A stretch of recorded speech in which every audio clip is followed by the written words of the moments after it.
As I stood in the kitchen, my shoulder aching from an injury, I tried my best to prepare a special meal. That's when my wife burst in, carrying a bag of McDonald's. She glanced at my cooking with disdain and said, "Wow, even your food reflects your loser vibe."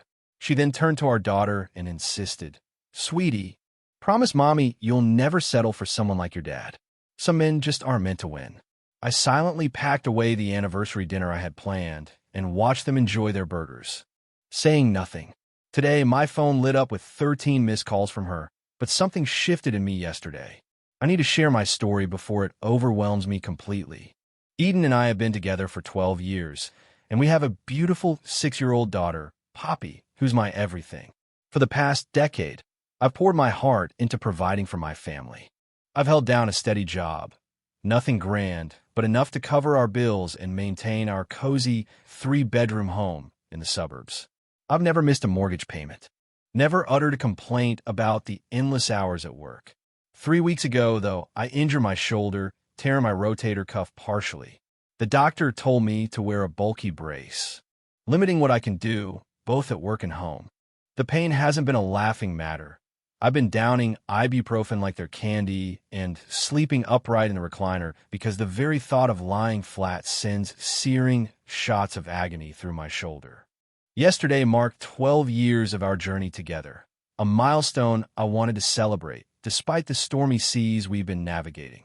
Lately, Eden has turned into someone I barely recognize, distant, critical, always zeroing in on my faults. Whether it's my wardrobe choices, my manner of speaking, or the dad jokes that somehow still make Poppy giggle, it feels like nothing I do meets her approval. Initially, I chalked it up to job stress, but it's become a relentless barrage that leaves me wondering if I'll ever be enough. But deep down, I remember the woman I fell head over heels for all those years ago. So, in an attempt to rekindle a flicker of the warmth we once shared, I planned a special dinner. I embarked on a culinary mission to recreate her favorite meal, pan-seared salmon with that savory garlic butter sauce she used to adore, paired with roasted asparagus and my own homemade sourdough, a skill I honed during my recovery. And because she mentioned missing it recently, I took a swing at making tiramisu from scratch. Despite the constant throb in my shoulder and the challenges of cooking one-handed, Poppy was my cheerful little sous chef, eager to assist with her Christmas apron on. She diligently tore lettuce leaves for the salad, while I danced carefully around the stove. As we neared the crescendo of our culinary symphony, the table was elegantly set. The last few finishing touches awaited their moment to shine.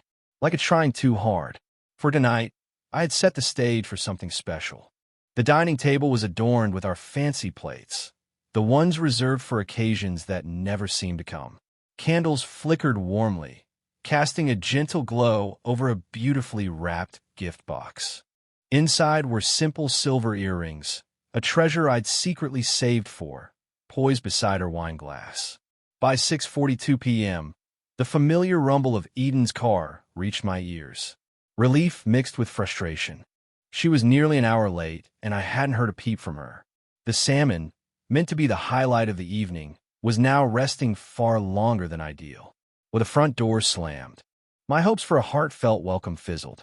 Eden bustled in, balancing McDonald's bags and still clad in her work attire, a frown etched on her face. She glanced at my carefully arranged scene and rolled her eyes, bypassing a greeting entirely. I felt my emotions falter like a transmission that had just given out. There I stood, my good arm frozen in midair with a serving spoon, as she dumped the fast food onto the counter and instructed Poppy to wash her hands. Then, with a casual glance at the meal I had painstakingly prepared, she uttered words that hit harder than she could know. "God," she said, "even your food looks like it's trying too hard." I may have just handled the situation, but marriage, with all its imperfections, often reveals its harshest truths. What happened next, however, broke something within me that may never heal. My wife turned to our sweet, innocent daughter, Poppy, who stood there in her little apron, and said, "Sweetie, promise Mommy you'll never end up with a failure like Daddy. Some men are just born losers." I'm not embellishing this. Those were her exact words, spoken right in front of our 6-year-old child about her own father. Poppy's face crumbled with confusion. She looked from me to her mom, and then to the table we had lovingly set together. I could almost see her little mind working hard to understand the chaos unfolding around her. I didn't yell or cry or slam doors. My father always taught me that your true character is revealed during your lowest moments. So, with a heavy heart, I quietly packed everything away while they continued their meal, trying to hold onto a piece of dignity amidst the wreckage.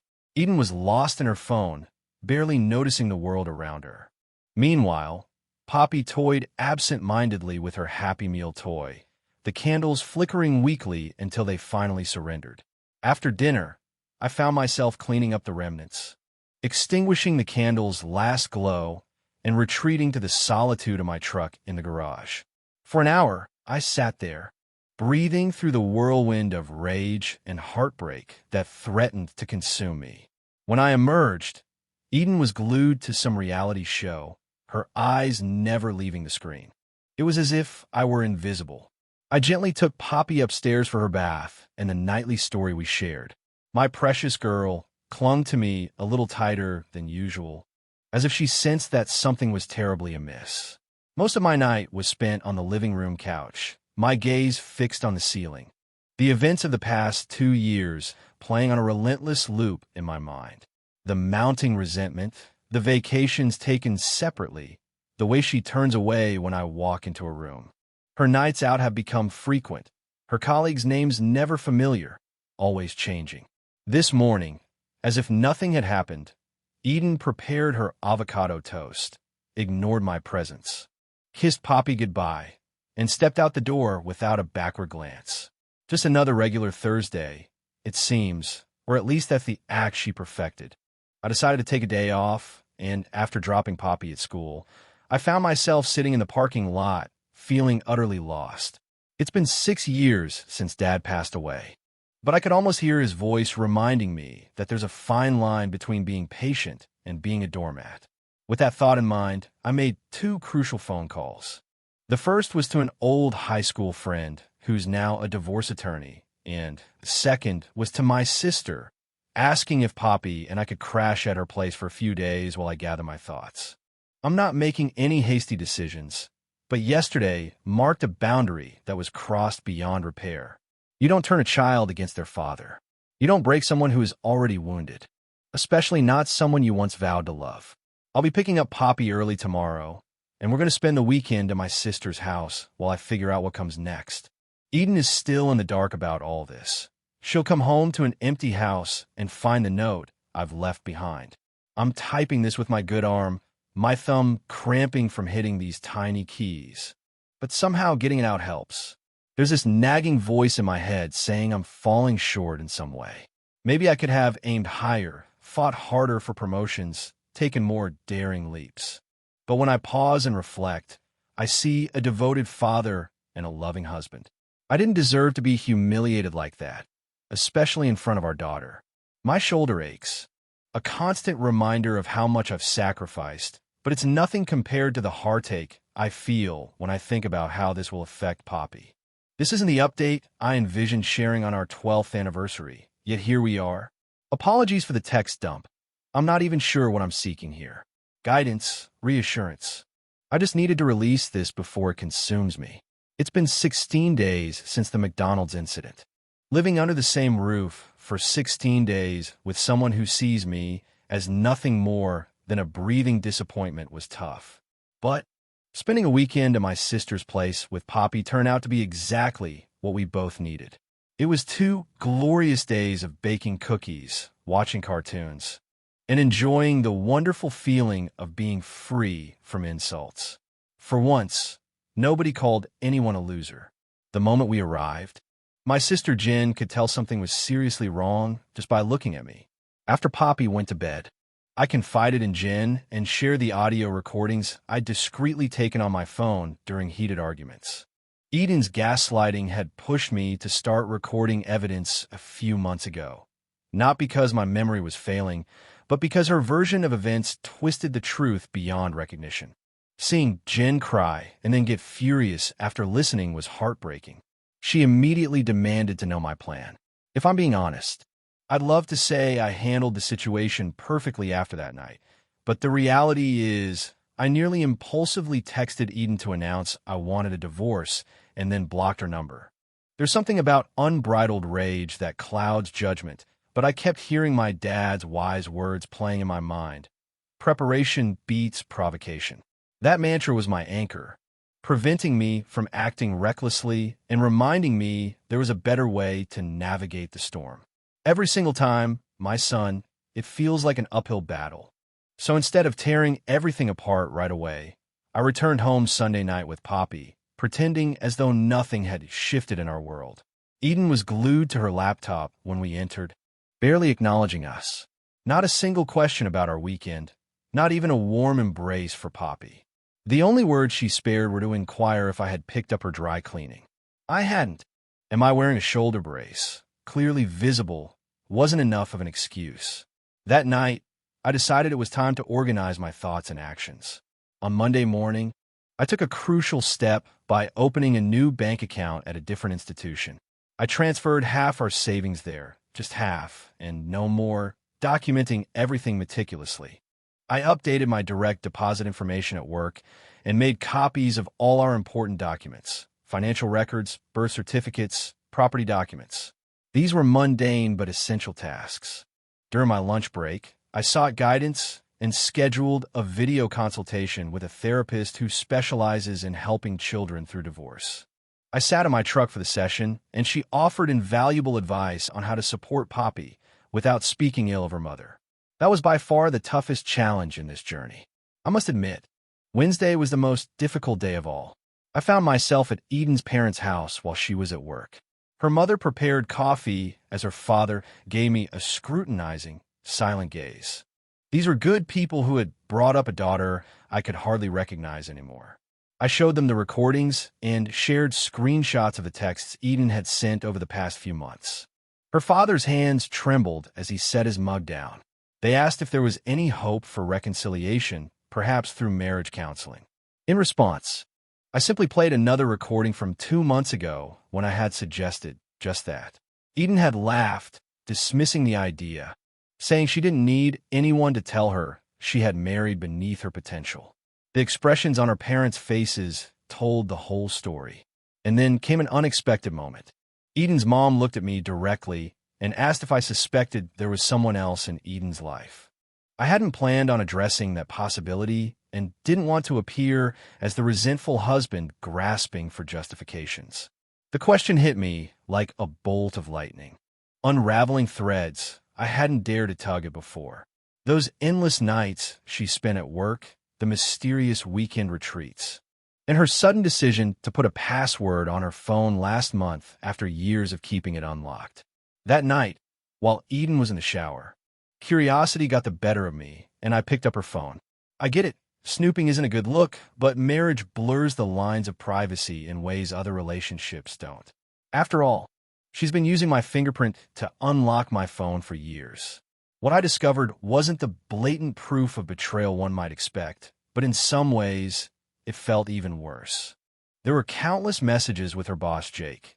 Not just work-related, but personal jokes, complaints about me, heart emojis, plans for dinners she claimed were late nights at the office. As if that wasn't enough, there were messages about how I supposedly didn't understand her like he did. The hallmarks of an emotional affair were glaringly underlined and marked like a playbook. I took screenshots, sent them to myself, and placed her phone back as though nothing had happened. Information, they say, is power, and I needed every bit to navigate the path ahead. The next chapter of my life proved even more challenging. I had to maintain a facade of normalcy while capturing every moment of this journey. On Saturday mornings, I began teaching Poppy how to whip up simple meals. Pancakes, eggs, little tasks that a 6-year-old can manage with a watchful eye. It was during our third cooking session that Eden walked in, her expression frozen in disbelief. It was as though she couldn't grasp the reality of her daughter learning from the husband she had dismissed. Now, Eden's beginning to sense a change. My newfound calmness is unsettling for her. She notices I no longer react to her criticisms. Without seeking her permission, I've started whisking Poppy away for post-school ice cream adventures twice a week. Every morning, I dedicate time to shoulder exercises, building both literal and metaphorical strength. Just last weekend, Poppy and I ventured to the Children's Museum a couple of towns away. Eden sent a text. She sent a message asking where we were.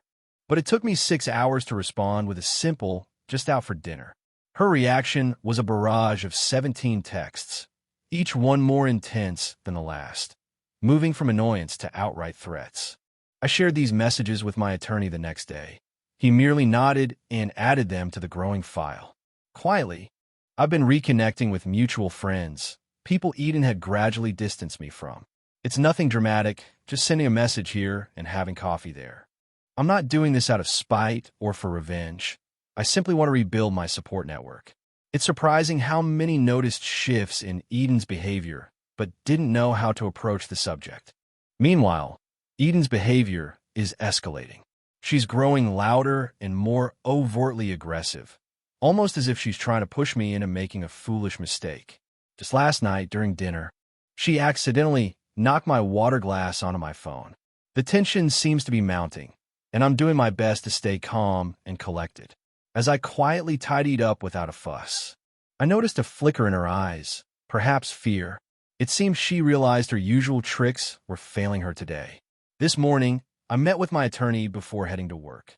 We put the final touches on the divorce paperwork, which now sits tucked away in an envelope in my truck. Tomorrow's the big day. It's funny how it coincided with my payday, though I hadn't planned it that way. My recovery has been quicker than I expected, with my shoulder mending well. Earlier, Poppy asked if we could have another sleepover at Aunt Jen's soon, her innocent request aligning perfectly with my plans. Everything seems to be falling into place. I just picked Poppy up from school, and we're off to my sister's for the weekend. I haven't mentioned any of this to Eden. My phone is on silent, resting in my jacket pocket, keeping the world at bay for now. As I pulled into a gas station, I noticed my phone buzzing with 13 missed calls from Eden just in the past hour. Let her fret. Let her stew. For 2 long years, she reduced me to a shadow within my own home, stripping away my dignity while our daughter watched. She told our 6-year-old that her dad was a born loser. Come Monday morning, Eden will learn just how wrong she was. An update. Something unexpected happened today.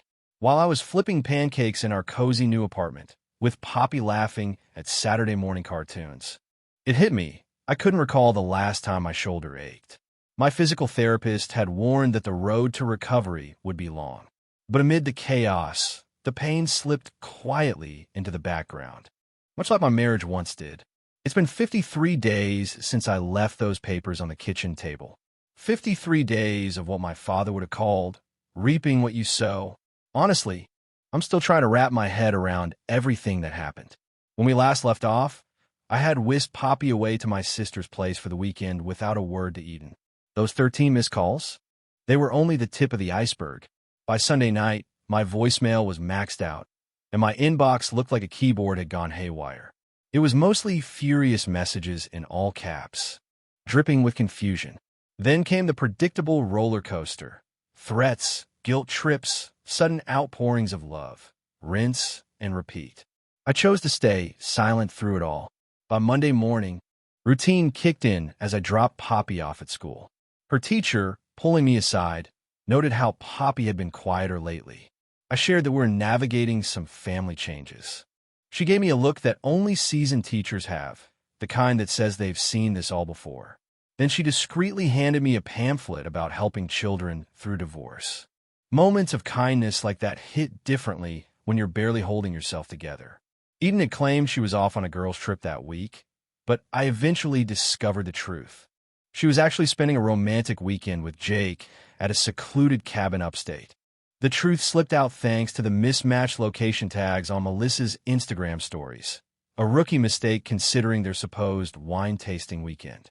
When Eden returned home on Monday evening, she found the house empty, except for divorce papers waiting for her on the kitchen table. There was no dramatic showdown. No heated arguments, just the stark, chilling reality of a marriage ending, sitting quietly amidst the usual pile of mail. Her first text came through at 7:43 p.m., just 3 simple words. "Is this real?" I decided not to respond. Then, at 9:16 p.m., she unexpectedly appeared at Jen's place. Her eyes were swollen, her makeup a mess, a striking contrast to the composed and critical woman who had once called me pathetic over homemade salmon. My sister greeted her at the door, while I quietly stayed behind with Poppy in the guest room. The moment the door opened, the yelling began, Eden desperate and demanding to see her daughter. Jen gently reminded Poppy that it was time for bed, her voice soothing and calm. Meanwhile, Eden, in a fit of defiance, threatened to call the police. But Jen, ever composed, simply reached for her phone. With a quiet confidence, she showed Eden a recording from our anniversary dinner, asking her if she was sure she wanted the authorities to listen in on the way she spoke to her husband and daughter. In an instant, the room went silent, like someone had hit the mute button on a blaring car alarm. I never wanted things to get messy. Despite everything, we share a child, but Eden made it impossible for peace to reign. The next morning, she started spinning tales to our mutual friends, claiming I was having a mental breakdown and had abandoned her. Little did she know, I had already caught up with most of them over coffee in the last couple of weeks. I wasn't out to smear her. I just wanted to reconnect and be honest about the situation. Her plan to paint me in a bad light backfired spectacularly. Mike, a friend from our college days, simply texted her back, "We've heard the recordings, Eden." By Wednesday, I received an unexpected call from Eden's mom. She wasn't reaching out to criticize or defend her daughter. She wanted to know if Poppy was doing all right. Her voice trembled with emotion as she confessed that Eden had always been their spirited child, driven, competitive, a perfectionist who was never truly content. She worried that they might have failed Eden in some way. I assured her that, no matter the outcome of the divorce, both she and her husband would always have a place in Poppy's life. The real drama unfolded when Eden discovered that I had already transferred half of our savings. The text she sent me was an artful mix of angry keystrokes and inventive spelling. Soon after, my attorney informed me via email that Eden had attempted to drain our joint checking account, only to find it closed. It was a wise precaution my attorney had advised on the day I filed for divorce. He was sharp. The second week ushered in a new level of chaos. Eden unexpectedly appeared at my workplace, creating quite a scene in the parking lot. As I made my way to the truck, my coworkers awkwardly pretended not to notice the scene unfolding behind me. She trailed after me, switching between tearful pleas and venomous threats. I remained steadfast, simply repeating, "Contact my attorney." When I finally returned inside, my supervisor, who had weathered his own painful divorce the previous year, gave me a knowing nod. No questions necessary. Those who've been through similar storms just get it. But then came the whole situation with Jake. I swear I didn't orchestrate this. Somehow, someone, definitely not me, sent screenshots of Eden and Jake's incriminating text messages to HR at their office. While their relationship wasn't explicitly against company rules, the text revealed they were planning to misuse company time and resources for secret meetings, pushing things beyond acceptable limits. Eden's flurry of panic-stricken texts on Thursday night, accusing me of sabotaging her career, confirmed the fallout. I didn't reply, and maybe I should have felt guilty, but honestly, I didn't.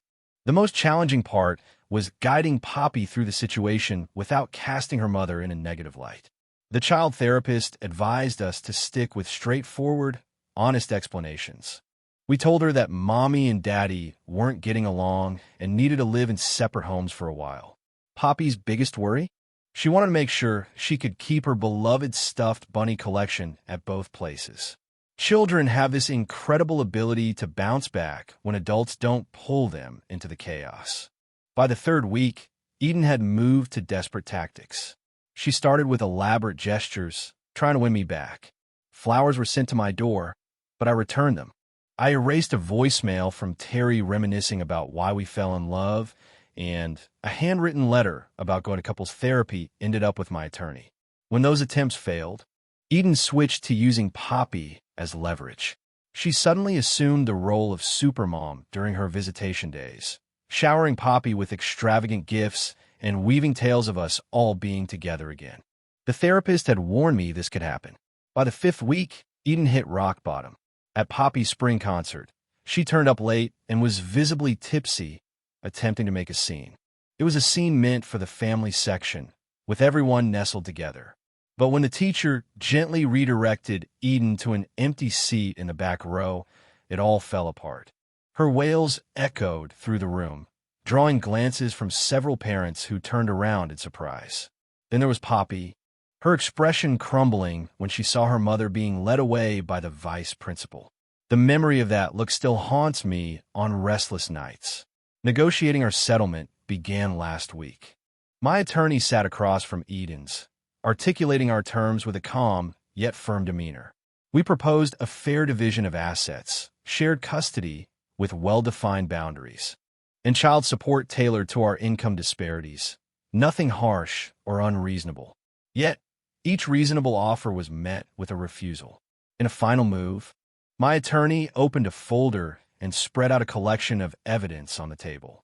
There were recordings, screenshots, witness testimonies from friends and family, and documentation of her behavior at Poppy's school. The room fell silent. Eden's lawyer leaned over, murmuring something to her. She responded with a single nod, her face drained of emotion. 20 minutes later, we got the green light. Yesterday, I signed the lease on a new 2-bedroom apartment just 10 minutes away from Poppy's school. It might not be extravagant, think beige walls and outdated appliances, but it's tranquil. No more walking on eggshells or bracing for the next hurtful comment. It's just me and my daughter, savoring Saturday mornings, flipping pancakes while cartoons fill the room with laughter. Eden still calls, but it's becoming less frequent. Her last text simply said, "I didn't think you'd actually leave." 12 years together, and she never truly knew me. On Friday, my supervisor called me into his office. I feared it might be about all the personal time I've had to take, but to my surprise, he offered me a small promotion. It's not life-altering, but it's a step up, a modest pay raise, and the first glimmer of good news in months. This morning, Poppy had a heartfelt request. She asked if we could invite her grandparents over for dinner next weekend. She's eager to share my special dinner, the one that went untouched that night.